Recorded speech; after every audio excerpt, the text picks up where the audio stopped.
Iran ರಾಜಧಾನಿ ತೆಹರಾನ್ನಲ್ಲಿ March 13ರಂದು ನಡೆದ America Israel ದಾಳಿಗಳ ನಂತರ ಹಲವಾರು ಮನೆಗಳು ಹಾನಿಗೊಳಗಾದ ಪ್ರದೇಶಗಳಿಗೆ ನಿವಾಸಿಗಳು ಮತ್ತೆ ಮರಳುತ್ತಿದ್ದಾರೆ.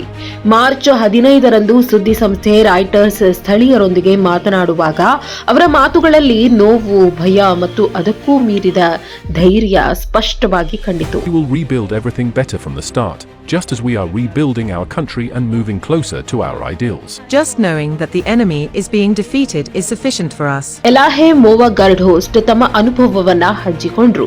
ನಮ್ಮ ಮನೆ ಬಹಳಷ್ಟು ಹಾನಿಯಾಗಿದೆ, ಗೋಡೆಗಳು ಕುಸಿದಿವೆ, ಕಿಟಕಿಗಳು ಒಡೆದಿವೆ, ಆದರೆ ನಮ್ಮ ಕುಟುಂಬದ ಯಾರಿಗೂ ಗಾಯವಾಗಿಲ್ಲ ಎಂಬುದೇ ನಮಗೆ ದೊಡ್ಡ ನೆಮ್ಮದಿ ಎಂದು ಅವರು ಹೇಳಿದ್ರು.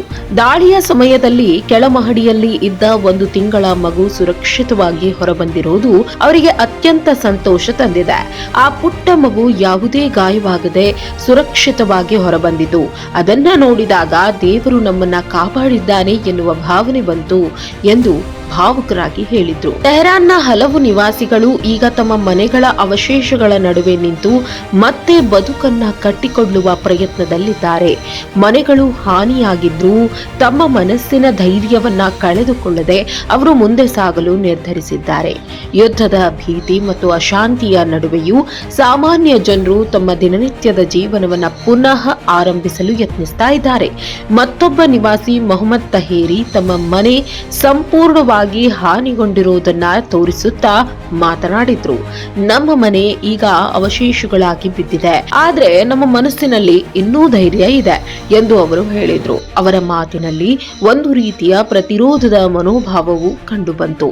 ಈ ಪರಿಸ್ಥಿತಿಯಲ್ಲಿ ಬದುಕುವುದನ್ನ ಸುಲಭ ಮಾಡೋದು ನಮ್ಮೊಳಗಿನ ಧೈರ್ಯ ಮತ್ತು ಪ್ರತಿರೋಧದ ಮನೋಭಾವವೇ ಎಂದು ಅವರು ಹೇಳಿದ್ರು.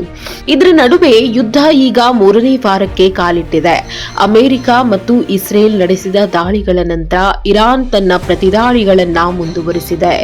ವಿಶೇಷವಾಗಿ ಖಾರ್ಗ್ ದ್ವೀಪದಲ್ಲಿರುವ ಸೈನಿಕ ಮತ್ತು ತೈಲ ಸಂಬಂಧಿತ ಸೌಕರ್ಯಗಳ ಮೇಲೆ ದಾಳಿ ನಡೆದಿರುವುದು ಪರಿಸ್ಥಿತಿಯನ್ನ ಮತ್ತಷ್ಟು ಗಂಭೀರಗೊಳಿಸಿದೆ.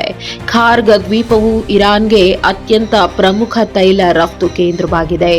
ದೇಶದ ಸುಮಾರು 90% ತೈಲ ರಫ್ತು ಇದೇ ದ್ವೀಪದ ಮೂಲಕ ಸಾಗುತ್ತದೆ. ಈ ದಾಳಿಗಳು ಕೇವಲ ಸೈನಿಕ ಗುರಿಗಳನ್ನ ಮಾತ್ರವಲ್ಲ, ಸಾಮಾನ್ಯ ಜನರ ಜೀವನವನ್ನು ಆಳವಾಗಿ ಪ್ರಭಾವಿಸಿದೆ. ಅನೇಕ ಮನೆಗಳು ಹಾನಿಗೊಂಡಿವೆ. ಕುಟುಂಬಗಳು ತಮ್ಮ ನಿವಾಸಗಳನ್ನ ತಾತ್ಕಾಲಿಕವಾಗಿ ಬಿಟ್ಟು ಹೋಗಬೇಕಾದ ಪರಿಸ್ಥಿತಿ ಎದುರಾಗಿದೆ.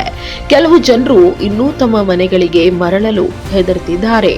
ಆದ್ರೆ ಇದಕ್ಕೂ ಮಧ್ಯೆ ತೆಹರಾನ್ ನಿವಾಸಿಗಳಲ್ಲಿ ಒಂದು ವಿಶಿಷ್ಟ ಧೈರ್ಯ ಮತ್ತು ಸ್ಥೈರ್ಯ ಕಾಣಿಸ್ತಾ ಇದೆ.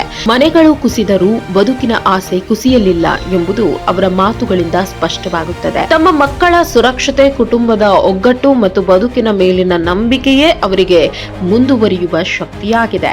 ಈ ಘಟನೆಗಳು ಯುದ್ಧದ ನಿಜವಾದ ಪರಿಣಾಮವನ್ನ ತೋರಿಸುತ್ತದೆ. ಸೈನಿಕ ದಾಳಿಗಳು ರಾಜಕೀಯ ಮತ್ತು ಸೈನಿಕ ಮಟ್ಟದಲ್ಲಿ ನಡೆದರೂ ಅದರ ಪರಿಣಾಮವನ್ನ ಎದುರಿಸುವವರು ಸಾಮಾನ್ಯ ಜನರು.